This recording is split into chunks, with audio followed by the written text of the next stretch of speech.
Assalamualaikum warahmatullahi wabarakatuh.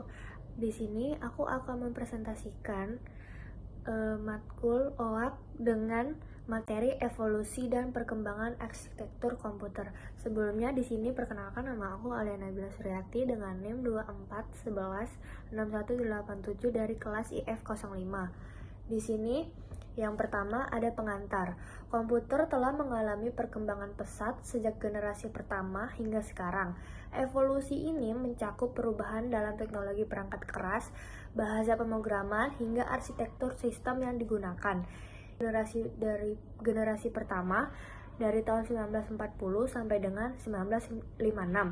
Yang pertama menggunakan tabung vakum sebagai komponen utama, yang kedua ukuran sangat besar dan menghasilkan panas berlebih. Yang ketiga, bahasa mesin digunakan untuk pemrograman dengan contoh ENIAC dan UNIVAC 1. Yang kemudian ada generasi kedua dari tahun 1956 sampai dengan 1963. Yang pertama menggunakan transistor sebagai pengganti tabung vakum, yang kedua ukuran lebih kecil dan konsumsi daya lebih rendah, yang ketiga mulai menggunakan bahasa assembly dengan contoh IBM 1401 dan NCR 304. Yang kemudian di generasi ketiga ini dari tahun 1964 sampai 1971. Yang pertama menggunakan integrate circuit atau IC yang menggabungkan banyak transistor dalam satu chip. Yang kedua, komputer menjadi lebih cepat, kecil, dan andal. Yang ketiga, bahasa tingkat tinggi mulai populer dengan contoh IBM System 60. Untuk generasi yang keempat dari tahun 1971 sampai dengan 1980. Yang pertama menggunakan mikroprosesor semua fungsi CPU dalam satu chip. Yang kedua, komputer pribadi atau PC mulai berkembang. Yang ketiga, penggunaan bahasa pemrograman seperti C meningkat. Contoh Apple II dan IBM PC. Untuk generasi yang kelima dari tahun 1980 sampai sekarang. Yang pertama itu ada berbasis kecerdasan buatan atau yang sering kita sebut dengan AI dan teknologi jaringan, kemampuan multitasking, komputasi awan, dan pemrosesan paralel. Yang ketiga, penggunaan prosesor multicore dan GPU. Contohnya itu ada komputer modern, smartphone, dan superkomputer. Dan selanjutnya itu ada arsitektur komputer. Arsitektur komputer adalah desain konseptual dan struktur operasional sistem komputer. Mencakup bagaimana CPU, memori, dan perangkat input-output bekerja bersama untuk memproses data.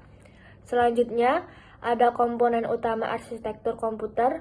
Yang pertama ada unit pemrosesan pusat atau CPU. Yang kedua memori atau RAM dan ROM, perangkat input dan output, sistem bus, dan penyimpanan sekunder.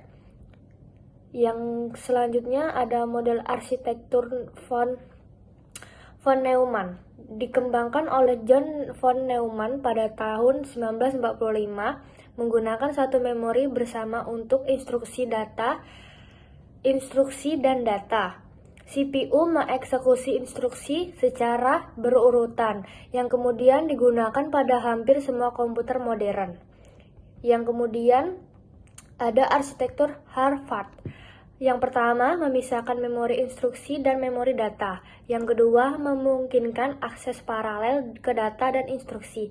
Yang ketiga, banyak digunakan pada microcontroller dan sistem embedded. Yang selanjutnya ada perkembangan arsitektur modern. Yang pertama ada multicore dan parallel processing. Yang kedua ada komputasi kuantum mulai dikembangkan. Yang ketiga ada penggunaan GPU untuk AI dan deep learning. Yang keempat ada efisiensi energi menjadi fokus utama.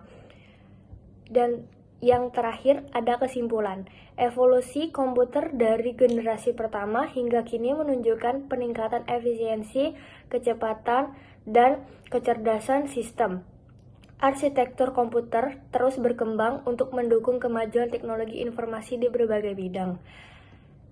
Dan yang terakhir itu ada referensinya nanti akan saya tampilkan. Sekian dari presentasi individu ini. Bila ada salah kata mohon dimaafkan. Saya tutup, wabillahi taufiq wal hidayah. Wassalamualaikum warahmatullahi wabarakatuh.